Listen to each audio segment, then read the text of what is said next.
खाने में ससुराल है। शाम का समय था। विनोद ने ऑफिस से आकर टेबल पर अपना बैग रखा और आकर अपनी माँ के पास बैठ गया।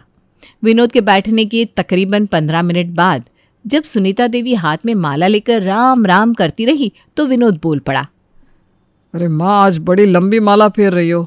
रोज तो मेरे आने तक माला फेर कर उठ चुकी होती हो आप। बेटे की बात सुनकर सुनीता माला खत्म करके मंदिर में रखाती है और आकर बेटे के पास बैठ जाती है। क्या बात है माँ, मिजाज कुछ बदले बदले से लग रहा है तुम्हारा। कुछ बात हुई है क्या? कोई नाराजगी है? बेटे की बात सुनकर सुनीता अपना ऊन सिलाई लेकर स्वेटर बुनने के लिए बैठ जाती है।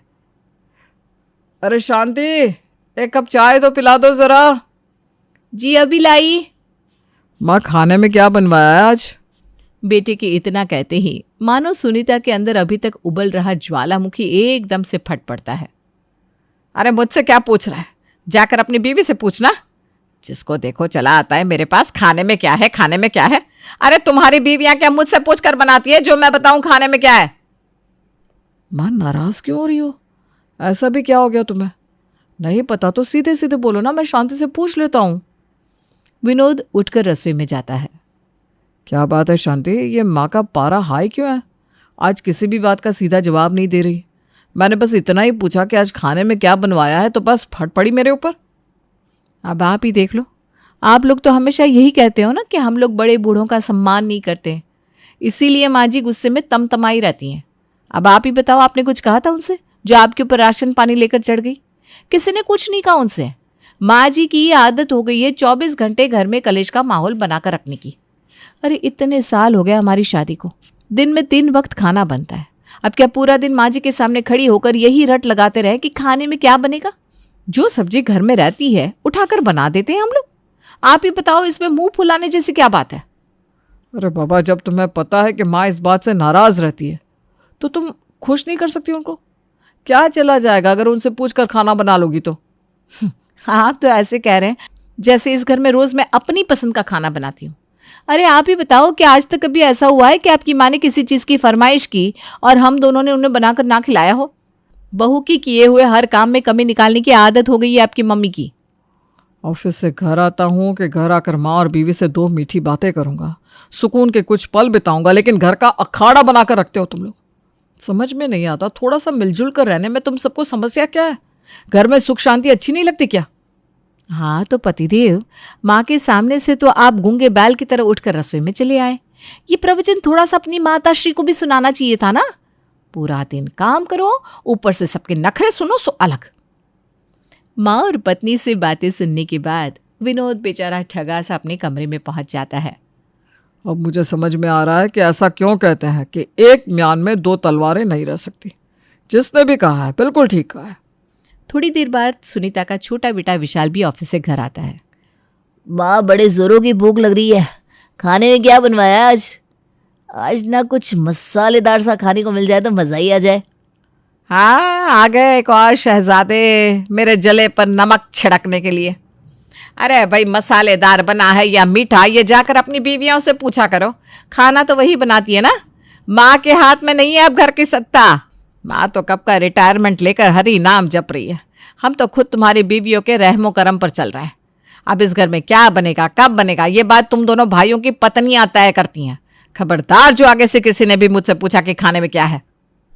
अरे माँ, तुम तो छोटी सी बात पर इतनी नाराज हो गई। मैंने ऐसा क्या कह दिया? अरे बाबा, पूरे दिन से घर में ही हो आप, पता तो होगा ना कि खाने में आज क्या बन रहा है। छोटी सी बात का जवाब देने के बजाय आप तो प्रवचन सुनाने में लग जाती हो। क्या हुआ, किसी बात से नाराज हो क्या? यही तो बात है ना बेटा कि बेटों की शादी करने के बाद घर में बूढ़े माँ बाप ना पुराने फर्नीचर की तरह हो जाते हैं, जो अच्छे तो किसी को नहीं लगते।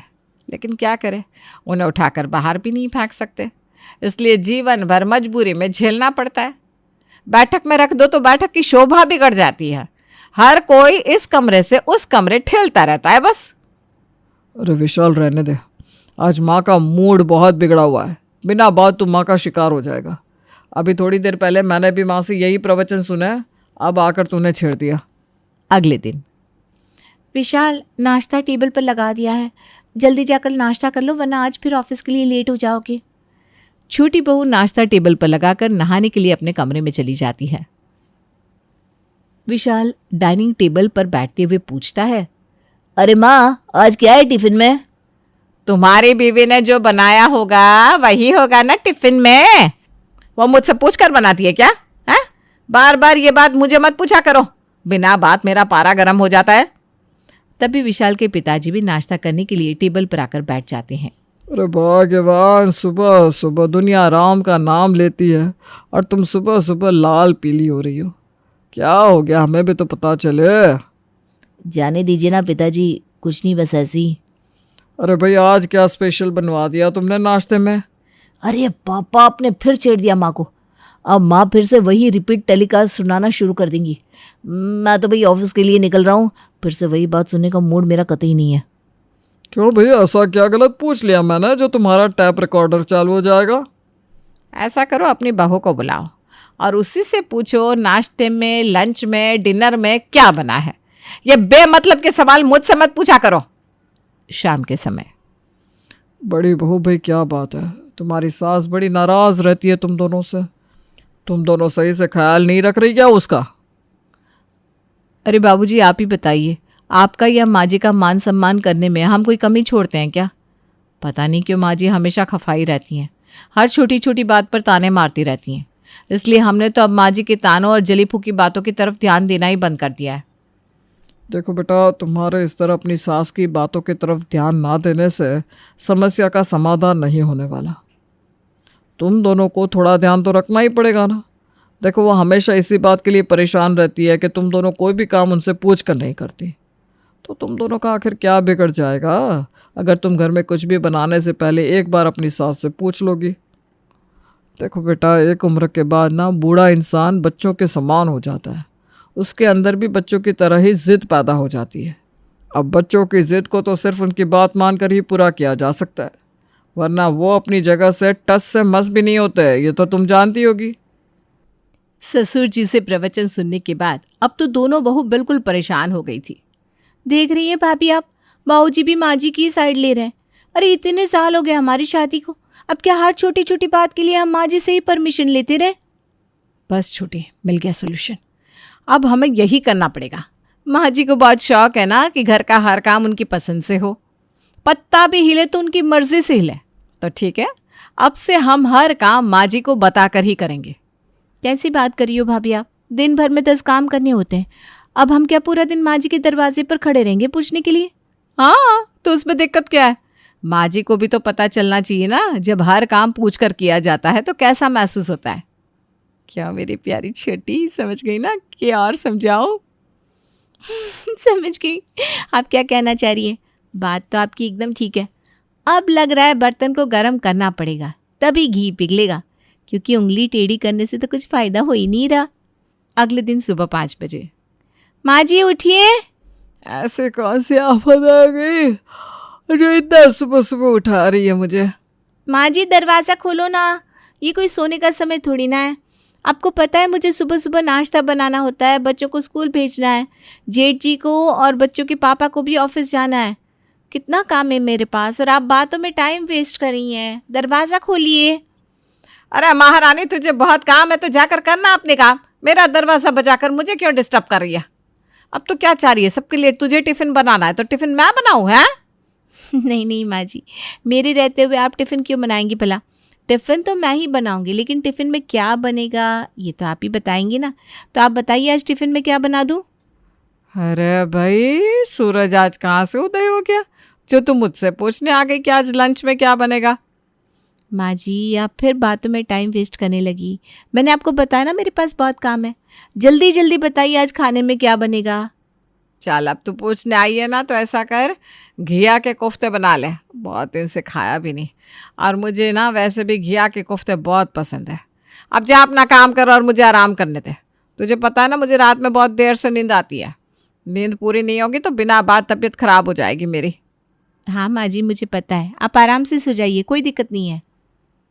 सुनीता जाकर अपने कमरे में एक बार फिर से लेट जाती है। अभी सुनीता को गए 10 मिनट हुए थे कि तभी बड़ी बहू आकर अपनी सास सुनीता को जोर जोर से झकझोरना शुरू कर देती है। माँ जी अब बताइए, बार बार आपको जगाकर किसी भी बात के लिए पूछना बड़ी सरदर्दी का काम है ना। अरे तो क्यों जगा रही है मुझे, क्या आफत आ गई? माँ जी नाश्ता तो आपने बताया ही नहीं, बताइए ना नाश्ते में क्या बनेगा। ऐसा कर, नाश्ते में आलू के पराठे बना ले अब, ठीक है? जी माँ जी ठीक है, आप सो जाइए। बड़ी बहू के जाने के कुछ मिनट बाद छोटी बहू फिर से सुनीता के पास आती है। माँ जी आपने लंच का तो बता दिया, लेकिन बच्चों के टिफ़िन में क्या जाएगा ये तो बताया ही नहीं। आपको पता है ना बच्चे सब्जी रोटी नहीं खाते, उनके लिए तो कुछ और ही बनाना पड़ता है। अरे तो जो तेरे बच्चे खाते वो बना देना, मेरी नींद क्यों खराब करने चली आती है तो बार बार। माँ जी ये तो गलत बात है ना, आप ही ने कहा है कि घर में क्या बनेगा, कब बनेगा, किसके लिए क्या तैयार करना है, ये सब आपसे पूछ कर होना चाहिए। तो अब मैं आपसे पूछ रही हूँ तो भी आपको ख़राब लग रहा है। बताइए ना माँ जी बच्चों के टिफ़िन में क्या बनाना है।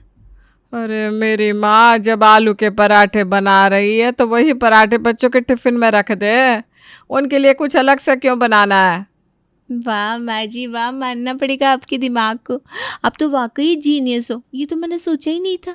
ठीक है आप आराम कर लीजिए, अब मैं नहीं आऊँगी। अरे सत्यानाश हो इन दोनों नासपीटियों का, दरवाज़ा बजा बजा कर मेरी नींद का कबाड़ा कर दिया। अब तो मैं सोऊंगी ही नहीं, वैसे भी कौन सा अब मुझे नींद आने वाली है। सुनीता अभी बैठी हुई बड़बड़ा रही थी कि इतने में एक बार फिर से बड़ी बहू आ जाती है। माँ जी मैं पूछ रही थी कि चाय बना लूँ क्या। हाँ हाँ बना ले। अच्छा माँ जी, चाय आप अदरक वाली पियेंगी या इलायची वाली। अरे अभी 2 दिन पहले ब्याह कर घर में आई है क्या तू? तुझे पता नहीं मैं कौन सी चाय पीती हूँ? हमारे पता होने और ना होने की बात नहीं है ना, पता तो मुझे सब कुछ है, लेकिन फिर भी मैं सब कुछ आपसे पूछ कर रही हूँ ना। तो फिर बताइए ना, इलायची वाली चाय पियेंगी या अदरक वाली। अच्छा ठीक है, जा अदरक वाली बना ले। इन दोनों ने तो मेरा दिमाग खाली कर दिया है।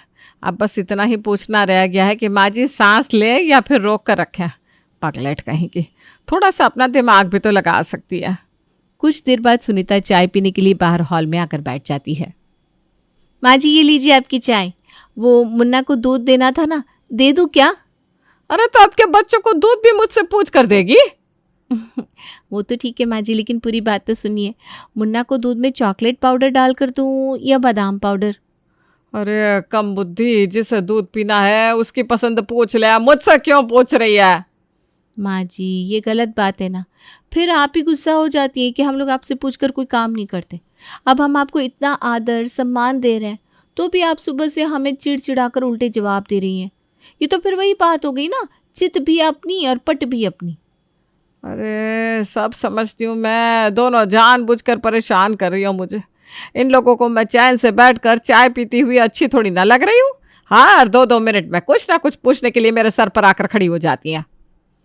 किसी ने ठीक ही कहा है भाग्यवान, सास नाम के प्राणी को संतुष्ट करना मुश्किल ही नहीं नामुमकिन है। अरे भाई, तुम्हारी बहू इतनी काबिल है, सिर्फ एक बार समझाने पर इतनी अच्छी तरह समझ गई है कि अब हर बात तुमसे पूछ कर ही कर रही है। लेकिन एक तुम हो कि अभी भी उनसे नाराज़ हो। पहले तुम पूरा दिन इस बात से नाराज़ रहती थी कि घर में कोई भी काम तुम्हारी मर्जी से नहीं होता। अब तुम इस बात से नाराज़ हो कि ये दोनों पूरा दिन तुम्हारे सर पर खड़ी रहती है। अरे भाई, आखिर बहुओं से चाहती क्या हो तुम? पति चुन्नीलाल की बात सुनकर बेचारी सुनीता अपना सा मुंह लेकर रह जाती है। दोपहर के समय में बड़ी बहू पूछने चली आती है। माँ जी वो मैं पूछ रही थी, दही में चीनी डालूं या नमक। आज तक हमारे यहाँ किसी ने चीनी वाली दही खाई है क्या? इसमें क्या पूछने वाली बात है? माँ जी बिल्कुल ठीक कह रही हैं आप, मैंने तो दीदी को पहले ही बताया था कि माँ जी नमक वाली दही ही खाएंगी। अच्छा पूछने वाली बात तो ये है कि दही में बूंदी डालकर रायता बनाते हैं या फिर आप वैसे ही सारा दही खा लेंगी। अरे बेटा, रायता बना लो तुम, आप खुश? हाँ माँ जी ठीक है, मैं बना देती हूँ। कुछ देर बाद, माँ जी सुबह की सब्जी तो आपने बता दी थी, लेकिन ये तो बताया नहीं था कि सब्जी के साथ आप चावल खाएंगी या रोटी। अभी तो शाम की चाय बनानी है, रात का खाना बनाना है, अभी तो आपको वो सब भी बताना होगा ना। अरे ये क्या मुसीबत गले लगा ली मैंने। आराम से सुकून भरी ज़िंदगी जी रही थी, लेकिन मुझे ही शौक चढ़ा था घर में अपनी इम्पोर्टेंस दिखाने का। ला कर मज़ा आप सुनीता। रात के खाने के बाद, शुक्र है इन दोनों का ये सवाल जवाब ख़त्म हुए। अब मैं चैन से सोने जा रही हूँ। पूरा दिन पूछ पूछ कर दिमाग घुमा कर रख दिया दोनों ने। सुनीता जाकर अपने बिस्तर पर लेट जाती है। तभी एक बार फिर बड़ी बहू आकर उसका दरवाज़ा पीटने लगती है। अरे बहू, अब क्या हो गया? अब क्या रह गया था? वो माँ जी, आपने ये बताया नहीं, सुबह के लिए बादाम भिगोने हैं या मुनक्का? बड़ी बहू, ऐसा है, मुझसे हाथ जुड़वा ले, माफ़ कर दे मुझे। तेरा मन करे बादाम भिगो, मुनक्का भिगो, किशमिश भिगो, जो तेरे बच्चे खाते हो वो भिगो और सबको खिला, लेकिन खबरदार जो मेरा दरवाज़ा एक भी बार खटखटाया तो। अरे माँ जी, लेकिन सुबह तो आपको थोड़ा सा कष्ट देना ही पड़ेगा ना। मैंने बोला ना, खबरदार जो मेरा दरवाज़ा खटखटाया तो। नाश्ता लंच जो बनाना है, जैसे बनाना है बनाओ दोनों मिलकर, मेरी जान छोड़ो। मैं मानती हूँ मुझसे गलती हुई जो मैंने कहा कि तुम दोनों मुझसे पूछ कर खाना बनाया करो। मैं तो तुम दोनों को ही पूरी रसोई की जिम्मेदारी सौंप चुकी हूँ। अब तुम्हारा जो मन करे वो बनाओ और अपने बच्चों और पति को खिलाओ। बस बेटा, मुझे तो 2 रोटी चैन की खानी है। मेरा ये 2 रोटी खाने का सुकून खराब मत करो। सास के मुंह से ये बातें सुनने के बाद दोनों बहुएं अपनी पीठ थपथपाते हुए वापस रसोई की ओर मुड़ जाती हैं।